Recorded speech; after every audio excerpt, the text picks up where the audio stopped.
like, I'm out of here. Well, I got rid of Hey, him. do that. Hey, you're running your mouth. Yeah, we're good.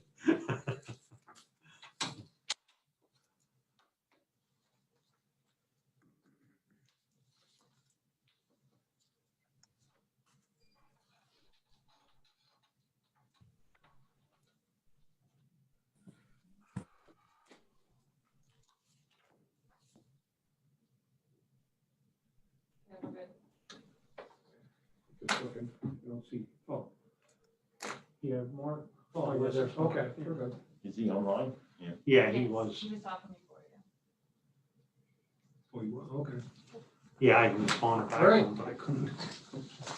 Now call the meeting of the Carbon County Board of Commissioners to order. Please rise for a moment of silence, prayer, and the Pledge of Allegiance. Oh God, thank you for the gift of this new day, and thank you for the blessings of this life. Family, friends, work, and purpose, guide us as we discuss, plan, and dream together. Help us to make wise and just decisions. Amen. I Pledge allegiance to the flag of the United States of America, and to the republic for which it stands, one nation, under God, indivisible, with liberty and justice for all.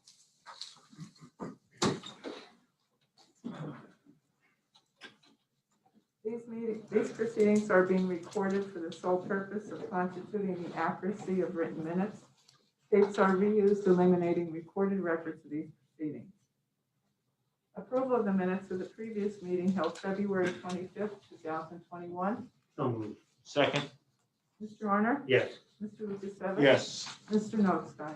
Yes. Are there any guests concerning Howland County business this time? Hearing none, we'll move on. Next item is the opening of bids for the number 2 fuel oil and off-road diesel fuel delivery. We have one bid, RFO of Lehighton, Pennsylvania.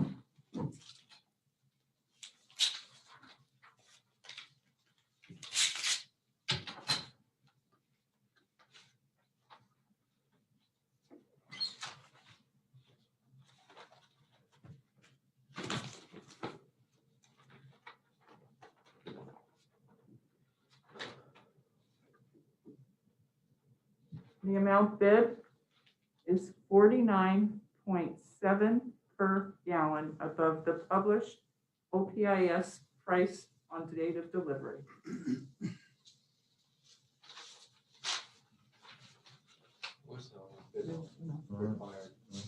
So move that we table for a period not to exceed 2 weeks past for review to our purchasing office. I'll second that.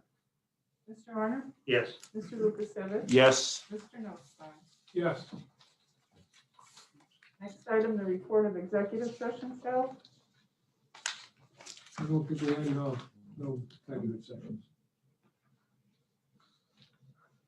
Next item is the department reports, the budget transfers for years 2020, 2021. Move to approve. Second. Mr. Honor? Yes. Mr. Lukasevich? Yes. Mr. Notstein? Yes. Supplemental appropriation. So moved. Second? Mr. Honor? Yes. Mr. Lukasevich? Yes. Mr. Notstein? Yes. Expenditures, approval of payroll check numbers 73163 through 73193. Direct deposit check numbers 6028149 through 6028557. For the payroll paid through the payroll fund checking account for all county funds totaling $600,855.91. This is the payroll dated February 26, 2021. Move to approve. Second. Mr. Honor? Yes. Mr. Lukasevich? Yes. Mr. Notstein? Yes. Approval of check numbers 219149 through 219264 for expenditures for the general fund planning account totaling $754,214.15.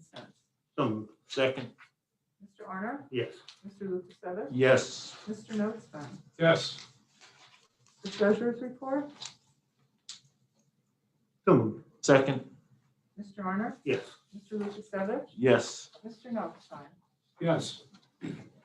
Okay, at this time, we'll recess the weekly meeting of the Board of Commissioners, and we'll call the meeting of the monthly salary board meeting to order. The first item is the approval of the minutes of the salary board meeting held February 4th, 2021. So moved. Second. Mr. Severcek?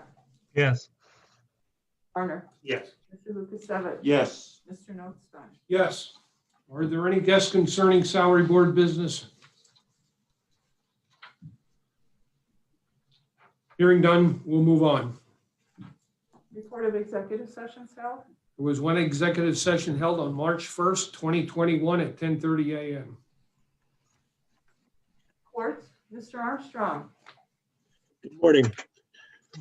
Change the rate of one, Department Clerk 3 from $12.31 per hour, grade 6, step B, to $12.68 per hour, grade 6, step C, effective March 9th, 2021. Change the rate. Second. Mr. Severcek? Yes, Mr. Honor? Yes. Mr. Lukasevich? Yes. Mr. Notstein? Yes. Public defender? Mr. Musso? Move to change the rate of one chief public defender from $62,431.76 per annum to $90,000 per annum, effective April 5, 2021. So moved. Or do I have a second? Okay.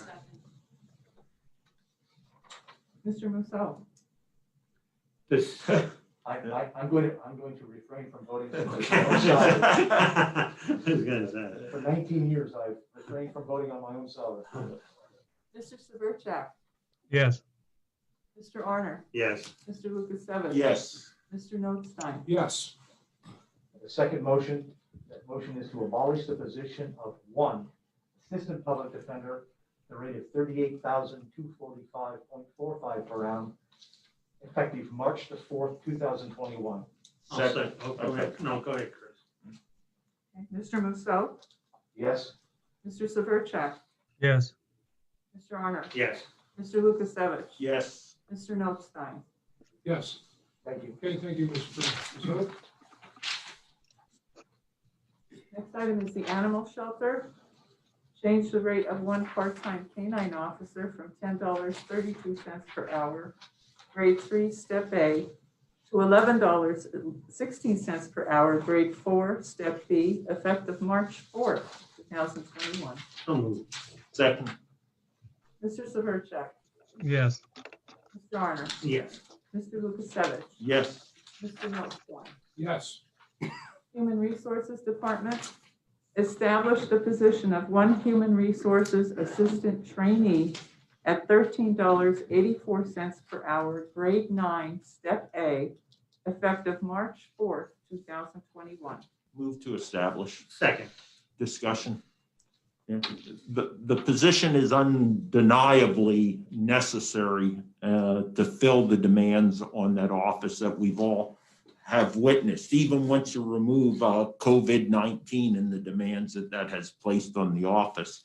My concern isn't with the establishment of the office, but as raised in the salary board executive session, the duty description to include the overall objective and the essential functions does not sufficiently detail the need to have a concerted focus on those administrative necessities that necessitates establishment of that position. That would be payroll, Family Medical Leave Act, and onboarding and offboarding. So I would ask that before this position actually goes out to be advertised at a future date, that we consider rewriting the duty description to more accurately reflect what will be required of the position and to ensure that individuals who are applying have, if not the background and experience, the attributes for them to easily obtain the skills through on-the-job training to complete those tasks. That's all I have. And I mean, the only thing that I have about that, I understand that, and I was always big on job descriptions too. But I think I think we have to provide a position for a trainee. And then I'm looking at it maybe like within a couple months when you would, you could break it down what people are doing, because now this is going to be sort of like a new thing. And how do you know what's going to be acceptable for our county? You know what I mean? I could see having the position and maybe within maybe 6 months review it and then maybe break it down to that. I mean, I don't know even with Dawn here, I mean, I don't know what your comments would be on something like that. I mean, that would be my thought. Well, Commissioner Arner, I remember when we were working the critical position in the elections office, right? There was one specific attribute characteristics that, we said, hey, we had to have that, and we had to ensure we hired the person who fit that. And that's kind of where I am with this. There's a specific set of traits or characteristics, and they need to be prominent in the overall job description and those key essential tasks. And I think they're watered down amongst 19 tasks. A generalist versus someone who's really going to be able to minimize the burden that is being placed on this office, where we have individuals who are paid for 7.5 hours a day, having to work 9 hours a day uncompensated. I just think that's unjust, and I want to ensure we have documentation to ensure that person is being hired and then held accountable through performance evaluations reflecting the needs of that office that the director and others in that office have highlighted to us. But again, no problem with establishing the position as long as we can re-examine the duty description prior to advertising. I have something to add too.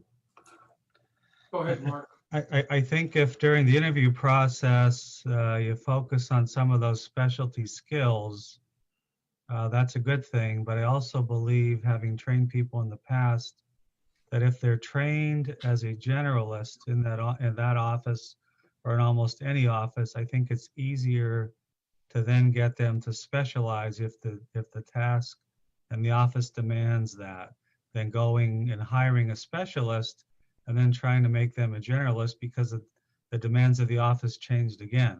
So that's just my opinion. And you could have a specialist, like if you would have these two, and this is basically two positions, this would be correct. They would be the same. So one could be cross-training versus the other one. And if you have a specialist and then you wind up sitting there, that person's doing this, a specific job, then it's still going to have that other person overloaded. That's what my point is. I like it the way it is, and maybe review in 6 months. I don't know. It's something to look at for the future. And I think that's up to the department, what they would think. Well, you're right, Commissioner Arner, redundant, because I'm sitting here looking at the duty descriptions for the existing individual. Right. And they're exactly, from all I could see in quick review, they're verbatim, and I don't know any other office where this, at least at the human resource assistant level, that you have that perfect overlap of duties and description. We need to be drawing upon someone else who has a different experience and set of skills to adapt to meet the requirements that are necessitating establishment of the position. So would there be any problem with this motion going forward in its current form, yet modifying, reviewing this prior to advertising? I think we could turn this around in a week. Well, No problem. no, I don't see a problem with that at all. And my comments in that are in trying to, cross-train everyone in that particular office. So do we need it in? I don't think so if we're going to cross-train them, but, I'd be open to possibly change that. My question is today, how urgent is it to hire? Because we do have someone going out for, we don't know how long a period of time in the future, and being short-staffed. So we're already short-staffed. They're already working additional hours, a lot of additional hours. Yeah, Like you had mentioned, and it's just so overwhelming. And I don't think most of the department heads even realize the amount of time and the amount of work that those people Agree. have in that particular office. At one time before Weatherwood was sold, we did have 4 people, but There were actually 5, 5. actually 5. There were 4 down here and 1 at Weatherwood. Correct, that's right, I keep forgetting about the one at Weatherwood, so, you know, so it is and things have changed a lot, not only the COVID, but all our processes, that we do more at our intake, inboarding, outboarding, et cetera. And just the FMLA and all the other issues that they're dealing with, all the personnel issues, it's just overwhelming. But I was just, and I know it's not in the agenda, you know, we can always hammer out the policy or descriptions at a later date, and maybe even entertain a motion today to proceed with advertising. I don't know. And that's, we'll get to that. Afterwards. So let's take a Okay, yeah, handshaking over here. No. Motion to Can't- advertise. What? You don't need a motion. Just, Oh, I mean, that's right, well, wow. yeah, All you're doing now is voting to establish a position. Right. Right. And like the thing about it, when you hire, like what I've seen when we hire for these positions, when you hire for a specific position, if we're taking somebody for another county that has that job, then people that we hire do not have all them qualifications, because we're not paying the amount that, you know, like if they have qualifications here in Carbon County, they're giving them $5 an hour more, and we're training for them to come here. So how are we going to get somebody on if we would go exactly by all the qualifications? You know, if we have a job description. So that's why my thought was, like, we have 2 positions that you can cross-train, and maybe it's a policy that we have to work on, you know, as we're moving forward. You know, a policy job description, but I mean, I don't know. I mean, I'm Any fine with further the way it is. discussion? Any further discussion? Call for the vote. Mr. Severcek? Yes. Mr. Arner? Yes, Mr. Lukasevich? under the current duty description, no. Mr. Notstein? Yes. Next item is the tax assessment office. Change the rate of 1 chief assessor from $28.50 per hour, grade S11, step J, to $23.18 per hour, grade S11, step C, effective March 8th, 2021. so moved. Second, Mr. Severcek? Yes. Mr. Arner? Yes, Mr. Lukasevich? yes, Mr. Notstein? Yes. Establish the position of 1 assistant chief assessor trainee at $17.70 per hour, grade 11, step E, effective March 4th, 2021. move to establish, second, Mr. Severcek? Yes. Mr. Arner?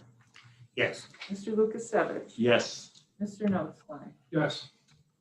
Abolish the position of 1 chief assessor trainee at $21.85 per hour, grade S11, step A, effective March 4th, 2021.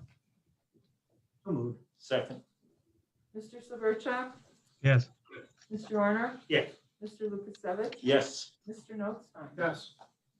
The WIOA established the position of 1 deputy director at $16.30 per hour, grade S5, step A, effective March 4th, 2021. move to establish, second, Mr. Severcek? Yes. Mr. Arner? yes, Mr. Lukasevich? yes, Mr. Notstein? Yes. Any further business for the salary board? Hearing none, we'll adjourn the salary board meeting and reconvene our commissioners meeting. Next item is the personnel report.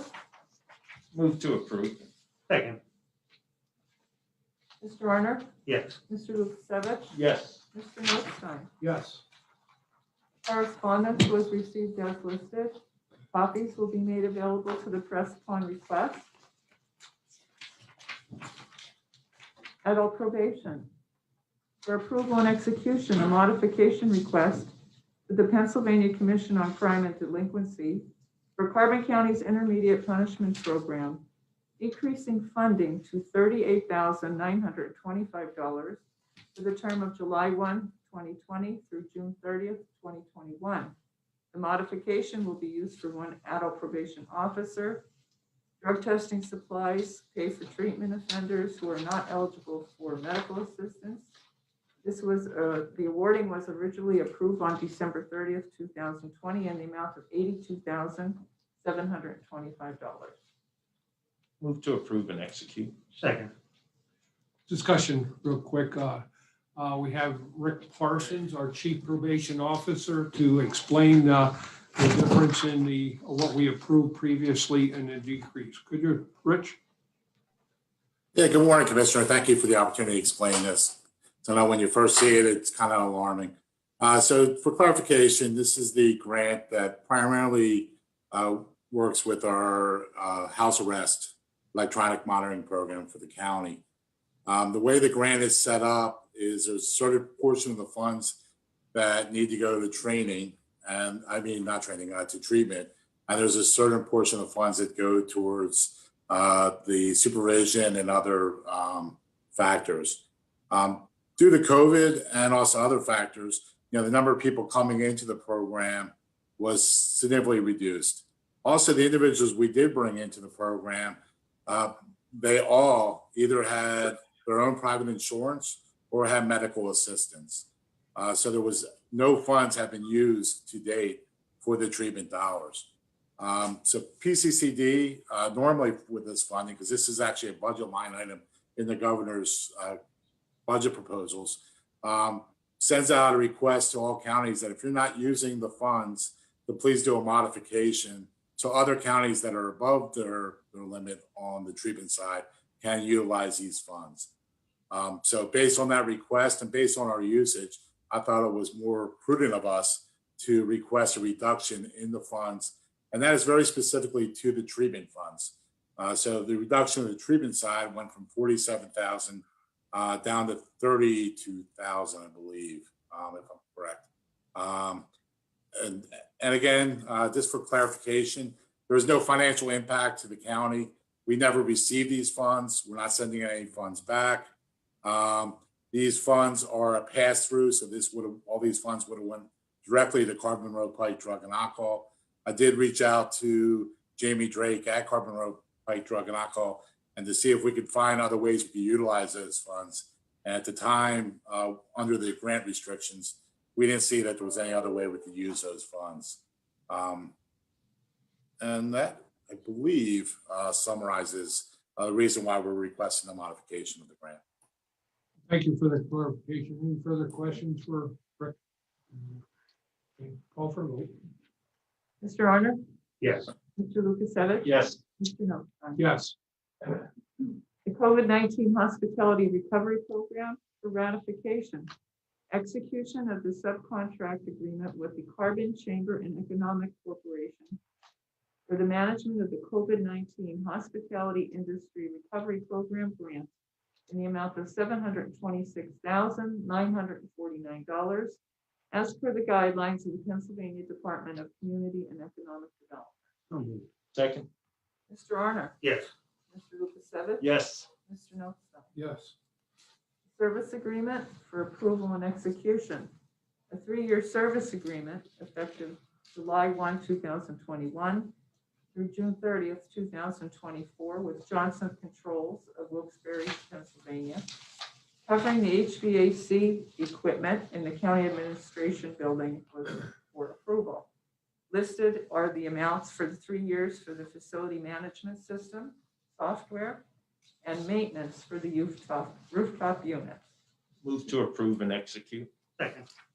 Mr. Arner? Yes. Mr. Lukasevich? Yes. Mr. Notstein? Yes. Solicitor's report? Thank you. Communications 911 for approval and execution of a request received from Communications Director enclosing an agreement with Geograph IT, Division of EPA Engineering, under state contract of Lancaster, Pennsylvania, to achieve NG 911 GIS data compliance. Payment terms are first at milestone 4 weeks after notice to proceed. Second, 8 weeks after notice to proceed. Third, 12 weeks after notice to proceed. Total project costs $17,000.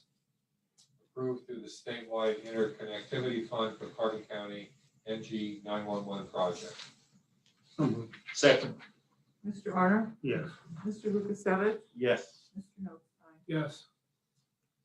Under Courts, Weatherly District Court for approval and execution, a request received from court administrator to terminate the agreement with Verizon Wireless and enter into an agreement with Atlantic Broadband of Berwick, Pennsylvania to provide telephone, fax, and internet services for the Weatherly District Court Office 56304.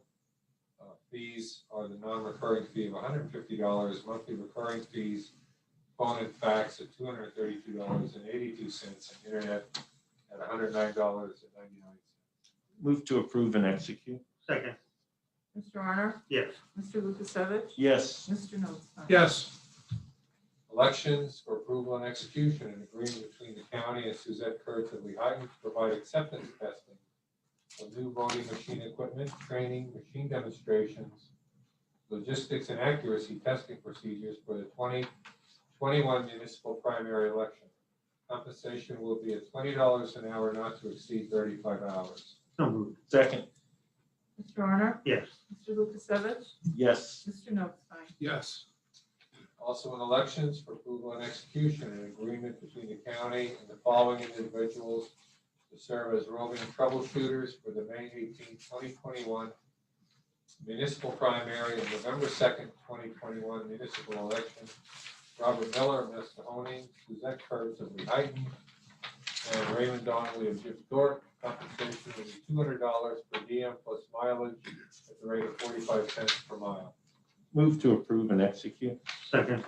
Mr. Honor? Yes. Mr. Lukasevich? Yes. Mr. Notstein? Yes. Further business? Yeah.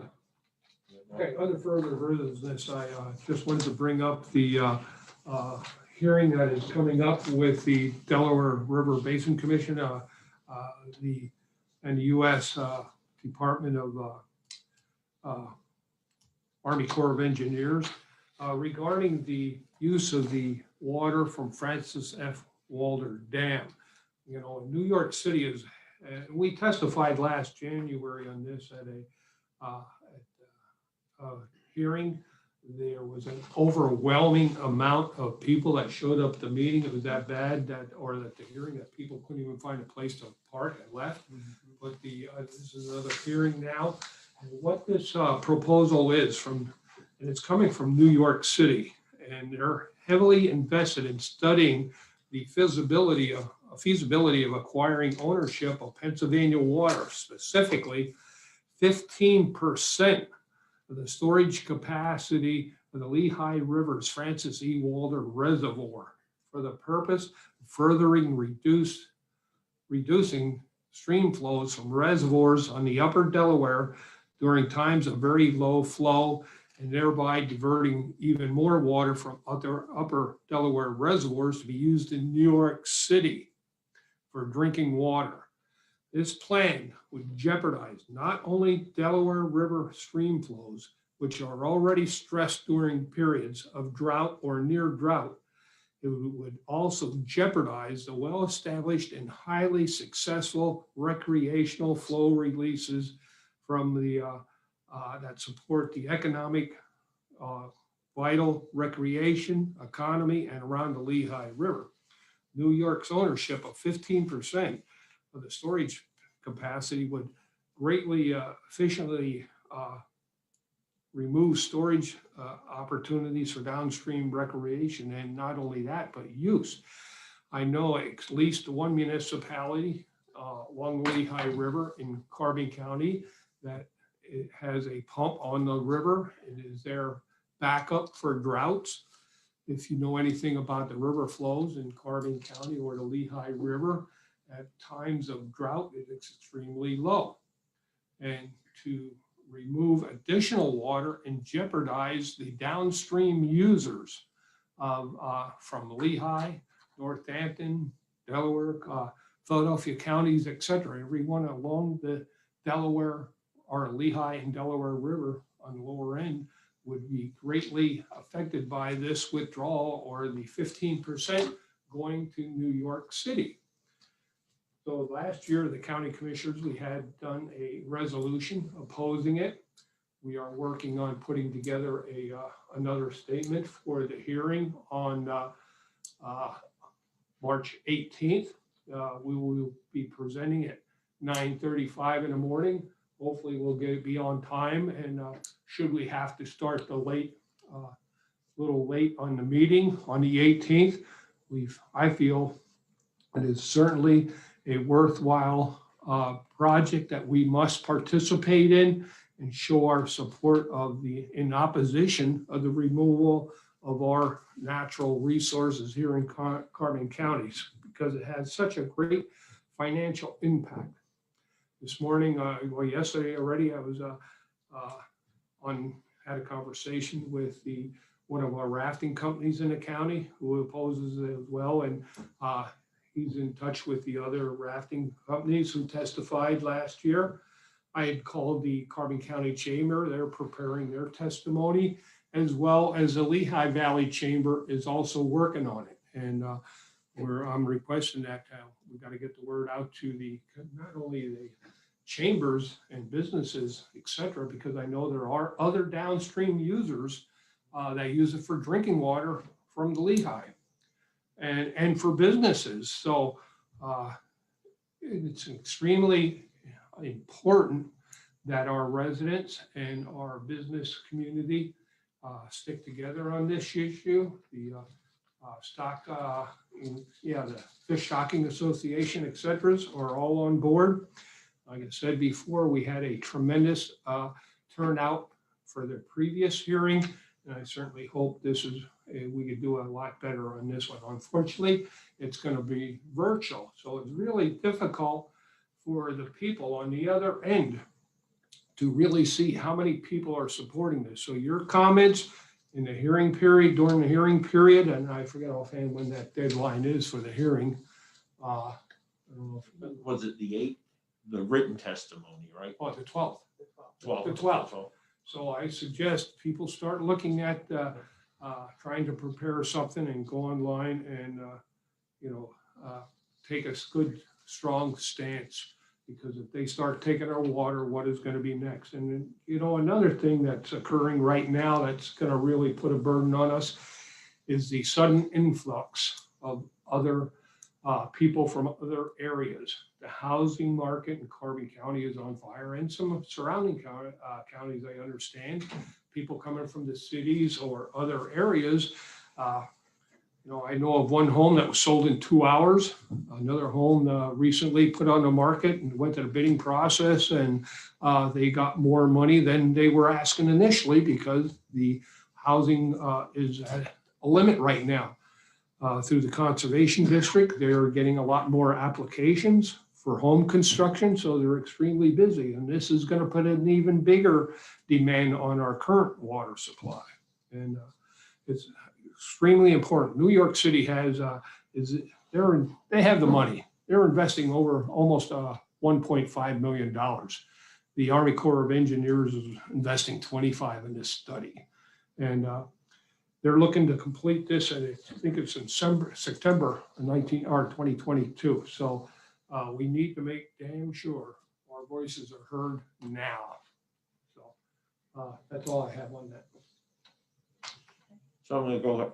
And Rocky, did you want to make any comments No, on well, the only DRBC? thing that I or- said, Yeah. I've looked at it, I think that Pennsylvania has been very responsible with managing their water through the years. I mean, when I was a kid, Beltsville Dam was built. And that was built because they didn't want salt water to come back into Philadelphia. That was one of the reasons. But it was also for, like Wayne had commented, that it was to provide water throughout the Lehigh system, all the way down to Philadelphia.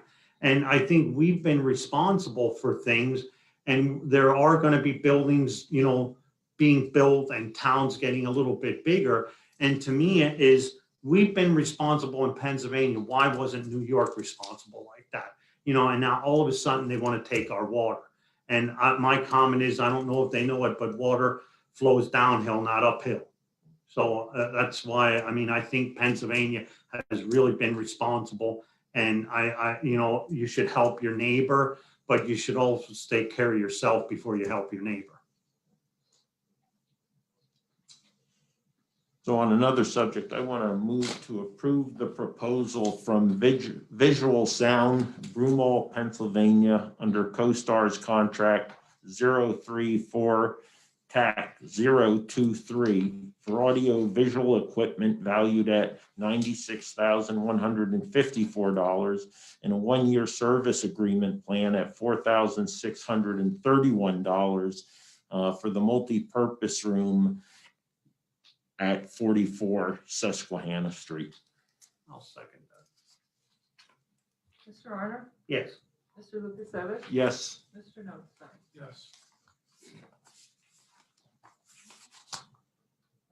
Anything under That's all. Commissioners' report, Mr. Arner? No, I think I gave my comment. Mr. Lukasevich? Just one comment, I would ask the residents of Carbon County, particularly the senior citizens, those who provide services to senior citizens, to include family members and relatives, want to announce that the Carbon County Area of Agency on Aging has launched its Facebook page where they'll be providing essential information to better serve senior citizens, which are classified as 60 years older here in Carbon County. So I'd ask that also the media take a look at their Facebook page and help us get the word out that that information is being provided via the social media mediums. That's all I have.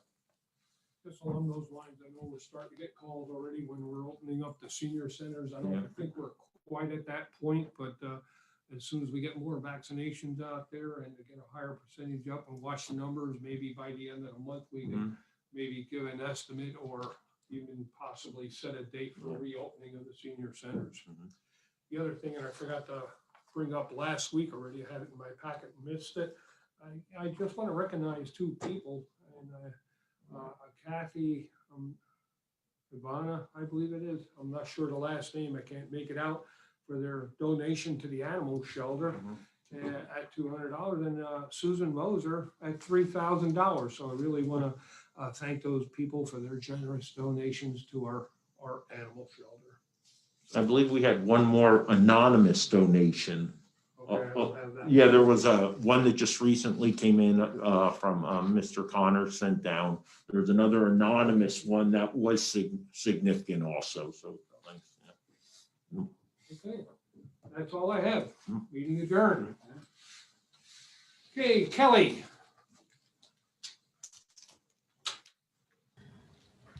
Good morning. Morning, Kelly. I was wondering if you had anything written on the hearing that's coming up on the Delaware River Basin Commission meeting. That's on March 18th. It starts at 9 a.m. We haven't drafted anything yet. No, we're working. We just started. We just got notified a couple days ago, so we're gathering previous information and It's hosting. It's being sponsored by. You send me the information. yeah. 1 second, Kelly. It's not being conducted by DRBC. No. It's being conducted by the Republican Leadership Committee. We have the email that we can forward to her. Yes. We'll send the information, Kelly. I appreciate that. Also, can I get the correspondence regarding the sanctuary cities? Yes. Sure. And that's all I have. Thank you. Okay. Alyssa, good morning. Good morning. Morning. There's my video. So can I just also have copies of the correspondence about the Second Amendment sanctuary as well? Oh, okay. And then also I saw there was a correspondence about the letters from the libraries, and I just wanted to know if there was any kind of update. I guess it was in the summer when the libraries came and did the presentation about how they were struggling. Have you guys heard anything from the libraries about, how they're doing, still struggling as far as finances? I don't know. They were just thank you letters. They really didn't elaborate on donation, anything of that nature. I know Palmerton has been putting out a newsletter. They've been sending us through email. The DIMIC, as also a board member on the DIMIC, DIMIC, just like the Palmerton, the Weatherly, the Lehigh Library, the Panther Valley Library, continues to provide services. A lot of the services are also going virtual with interactive opportunities and leveraging the online services that they provide also. Yeah. And then the only other thing with the hearing for the Francis E. Walter Dam, could I have that information sent to me as well? I don't know, is there a link to like join the hearing or to view the hearing on the 18th? I believe there is somewhere. It has to be. No, we don't have it. No, they would have to contact the person who has sent the email. Yeah. Contact Okay. who? Okay. That was the person that sent the email. Okay, all right, thank you, that's all then. Okay. Morning, Amy.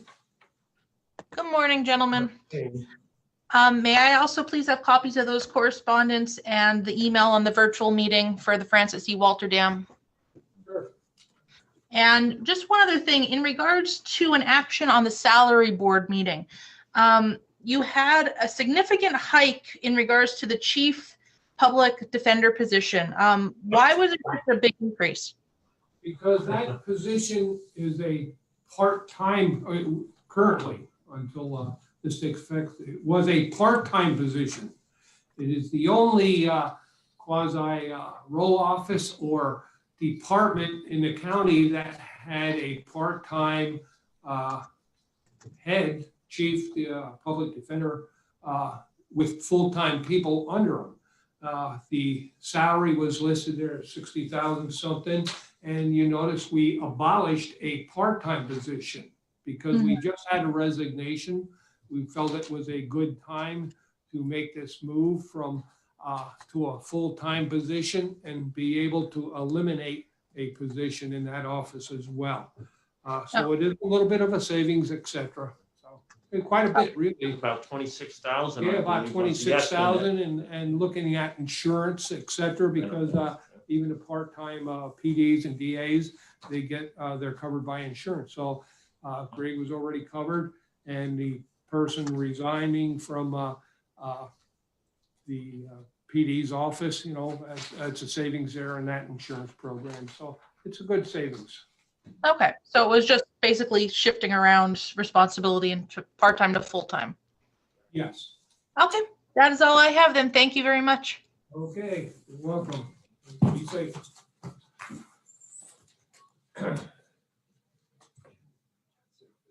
Did you write my statement down for the thing? I should use Raston for one. So that was my written statement. That was it? Yes. I don't